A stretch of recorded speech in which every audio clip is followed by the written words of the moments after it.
فعلا هم مهماندار هستیم. اسمت الله سبحان، محقق اسلامی و محصل پانتون را با خود دارم. در رابطه با قرآن عظیم الشان و همچنان علوم معاصر صحبت‌های خواهد داشتیم. در قرآن عظیم الشان که کتاب مقدس هست با ما اشاره میشه که ذالک الکتاب لا ریب فیه هدی للمتقین و روی موارد مختلف این کتاب اشاره میکنه و همچنان روی خود کتاب هم بحث شده که کتاب الهی است، به خاطر راهنمایی بشر، راهنمایی ما و شما فرستاده شده از جانب پروردگار توسط جبرئیل امین به حضرت محمد مصطفی صلی الله علیه و سلم پیامبر گرامی اسلام. روی تمام موضوعاتش ما میدانیم، ولی بعضی از نکته هایی هست که به ما گنگ مانده، یعنی نخواندیم، دواری جستجو نکردیم. بعض از ایده از افراد هستند. انشالله که روی موارد با اسمت جان صحبت خواهد داشتیم. سلام بر شما و خسته نباشین. صبحتون بخیر. خیلی خوش آمدید. علیکم السلام و رحمت الله. بسم الله الرحمن الرحیم. رب اشرح لی صدری و یسر لی امری واحلل عقدة من لسانی یفقهوا قولی. اما بعد، السلام علیکم و رحمت الله و برکاته. خدمت شما جناب استاد و جمله عزیزانی که از طریق این برنامه خوب شما ما را بیننده هستند، امیدواریم که صبح را در حالی آغاز کرده باشند که برخوردار از نعمت هدایت و قلبهایشان مملو از تقوای الهی و افکارشان باستابنده از آیات الهی که منجر بر این شده باشند یک دیدگاه‌های عالی داشته باشند از زندگی و تنشان پوشیده از لباس تقوا و زیبایی باشد. بخیر باشید، باشین، سلامت باشین. ان شاء الله که یک صبح خوب را آغاز کرده باشین. سبحان عزیز، قبل از اینکه روی موارد دیگه بریم، بیاین تعریف از قرآن عظیم شان داشته باشیم.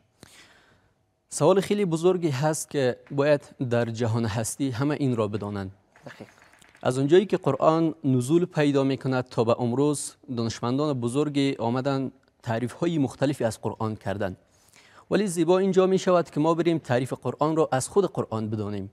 از اونجایی که خداوند متعال در سوره اسراء به عنوان سوره 17 قرآن در آیه 9 می فرماید ان هذا القرآن یهدی للتی هی اقوم. این کتابی هست که شما را به مستحکمترین راه هدایت می کند.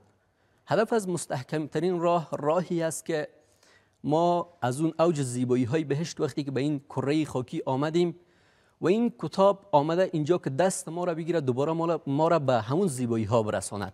زیباترین تعریف به خاطر آرامش درون یک انسان همین تعریفی است که خود قرآن از خود می کند. خیلی خوب.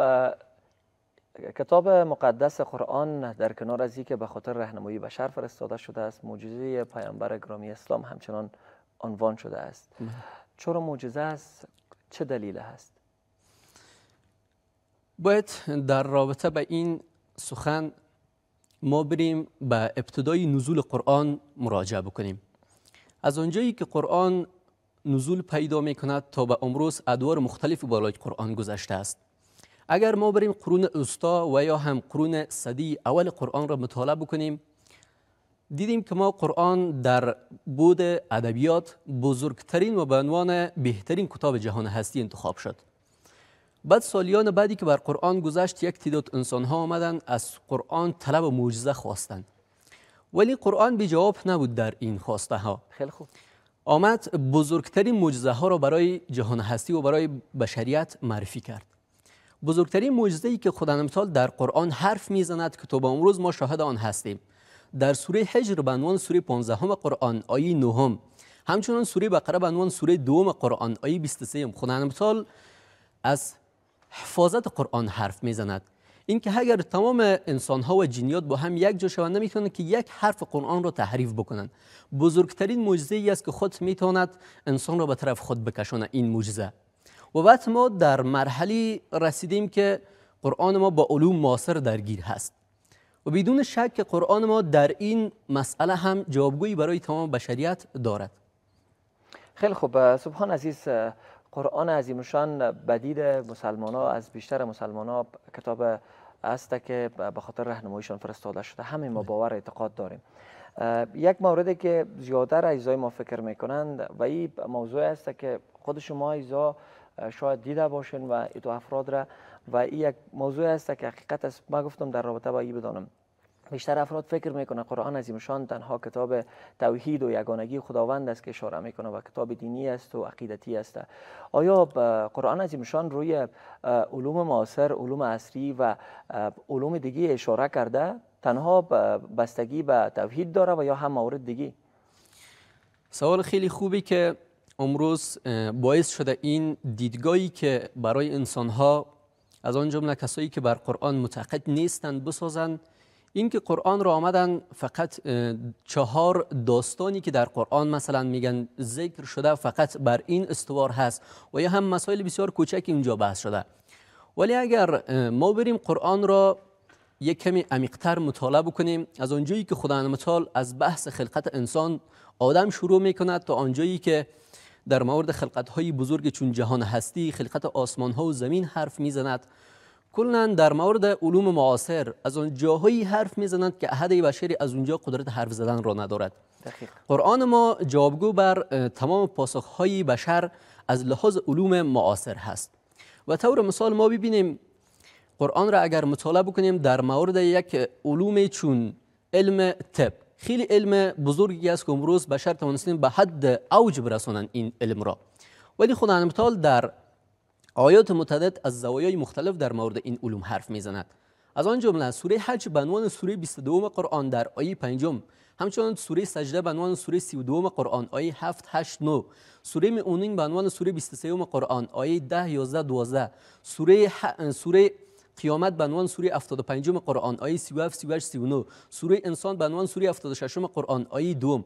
خداوند متعال میاد در مورد علم طب از جاهایی حرف میزند که احدی از بشر اونجا حضور نداشته و این خود ثابت می شود برای جهان که زیباترین و دقیقترین بحث هایی رو در مورد علم طب انجام داده است.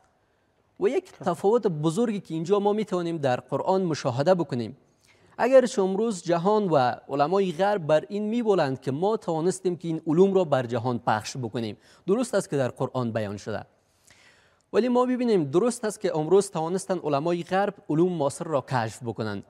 اگر ما بریم به 500 سال قبل اسلام مراجعه بکنیم میبینیم که کدگذاری این علوم را تمامش کسانی بودند که در صدر اسلام زندگی میکردند.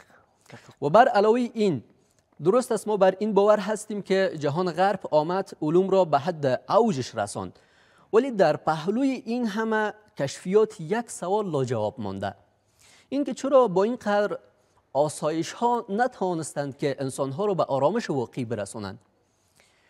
یک علمی که قرآن بحث میکند در پلوی این که آسایش های مادی برای انسان میبخشد، یک آرامشی از درون میبخشد. این زیباترین علمی هست. اگر یک دانشمند بیاید به حد اعلا علمی بحث بکند ولی نتواند به اون علم خود انسانها را یک آرامش درونی نصیب بکند، نمیتواند جوابگو برای جهان باشد. خیلی خوب، از بزرگان اسلام یاد کردن. دقیقاً در قرون گذشته اسلام مسلمان ها بیشتر پیشرفت‌هایی داشتن. مثلا از ابن خلدون یاد کرده میتونیم، از ابن سینا که فعلا طبابت را از راه او پیش میرن و تمام مواد صحیحه مربوط به ابن سینا فعلا میشه. چی چیزهای در قرآن به چی چیزهای زیادتر ارجحیت داده شده، زیادتر تمرکز صورت گرفته؟ خب اگر ما قرآن را بیاییم یک جنبندی بکنیم و ببینیم که برای کدام موضوعات قرآن میچرخد، خداوند متعال بعد از اینکه سوره فاتحه را تمام میکند آغاز میکند به سوره بقره. در قرآن سوره بقره به عنوان سوره دوم قرآن هست و اولین بحثی که در سوره بقره در آیه اول می شود، اول خداوند متعال میاد از حقانیت قرآن حرف میزنه. خیلی خوب. بعدا میاد خداوند متعال از آیه دوم تا آیه 20 بحثی از انسان ها میکند. کلا انسان های جهان هستی رو میآید داخل 20 آیه بحث میکنه. بزرگترین علم روانشناسی میتواند برای تمام جهان هستی باشد. بزرگترین علم سیاست میتواند برای تمام جهان هستی می باشد. بزرگترین راهی است میتواند که مثلا هر انسانی با یادگیری این 20 علم 20 آیه‌ای که اینجا هست میتواند که زندگی اجتماعی خود را بر اساس این آغاز بکند. و بعد میای خداوند متعال بعد از این که در مورد قرآن و بعد انسان حرف زد، میاد خود رو معرفی میکند برای انسان ها. پس نیاز بر این هست که میگه شما باید مرا عبادت بکنید چون من لایق عبادت هستم. بعد از اون میاد در مورد خلقت جهان هستی حرف میزند. این 4 موضوعی هست که زیاد قرآن بالایان میچرخد و کلا جهان هستی ما متشکل از این 4 بحث هست. خیلی خوب. سبحان عزیز، یک چیز معمول از در افغانستان بیشتر دیدیم، در کشورهای دیگه هم معمول است، میان مسلمان ها در جامعه افغانی حتما شما مشاهده کردین وقتی مسافر میره قرآن به سرش گرفته میشه و یا هم اونا رد میشن از زیر قرآن و همچنان یا عروس و دامادی که میباشه در محافل عروسی اینا قرآن استفاده میشه بالای سرشان. آیا لازم هست و یا قرآن کتاب مجالس هست چنین مجالسی که بالای سر گرفته شود و یا هم باید خوانده شود، ترجمه شود، تحلیل شود، تفسیر شود؟ خب جناب استاد، ما اگر یک دیدگاه عمیق بر این مسئله داشته باشیم، اینجا جای شرم هست برای من که از چنین عظمتی حرف میزنم که از برای این که با داشتن چنین کتاب با عظمتی و با برنامه امروز مسلمان ها در این اوج بی برنامگی زندگی میکنند. واقعیت انسان قلبش ذره ذره میشه با چنین مشکلاتی که وقتی بین مسلمان ها میبینیم. با داشتن چنین کتاب با عظمتی میبینیم که کلا انسان ها در فقر مادی و معنوی زندگی میکنند. با داشتن چنین کتاب با عظمتی امروز ما نمیتوانیم که در پهلوی یکدیگر به مسابقه یک انسان زندگی بکنیم. اینقدر ما از این کتاب، از اون اصلیت کتاب دور شدیم. این برنامه هایی بود که در این سالهای متمادی که بر قرآن گذشته، آن کسایی که معتقد بر قرآن نبودن و میفهمیدن که اگر قرآن قانون این جهان هستی باشد، احدی از کفر نمیتواند اینجا زندگی بکند و یا هم بالای مسلمان ها بتونند حکومت بکنند. این برنامه ریزی از آنها بود که آمدن قرآن را یک دیدگاه اشتباه از قرآن برای انسان ها دادن و آمدن قرآن را فقط یک رسمی برای مسلمان ها ساختن. اگر ما قرآن را با یک دیدگاه بزرگ و با عظمت نگاه کنیم، میبینیم که قرآن واقعیت کتابی هست که آمدن دست انسان بگیره و با تمام خواسته هایی که انسان از لحاظ مادی و معنوی دارد برساندش.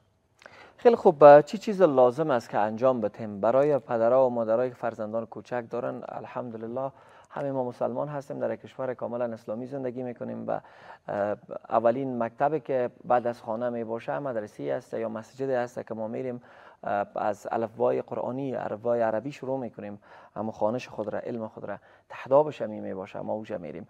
چه لازم است که به کدام سبک، به کدام روال زیادتر تربیت صورت بگیره، به خصوص تمرکز روی بخش علمی قرآنی صورت که بگیره چگونه باید باشه؟ جناب استاد، یکی از علوم بزرگی که در قرآن پنهان مانده، خدای مثال در سوره رحمان به عنوان سوره 55 قرآن در آیه اول، دوم و سوم بحث میکند. این که الرحمن علم القرآن خلق الانسان، این که تمام انسان ها قلب هایشان مملو از قرآن هست. قرآن کتاب حرف نیست، قرآن کتاب معنا هست و قلب ها مملو از آیات الهی هستند.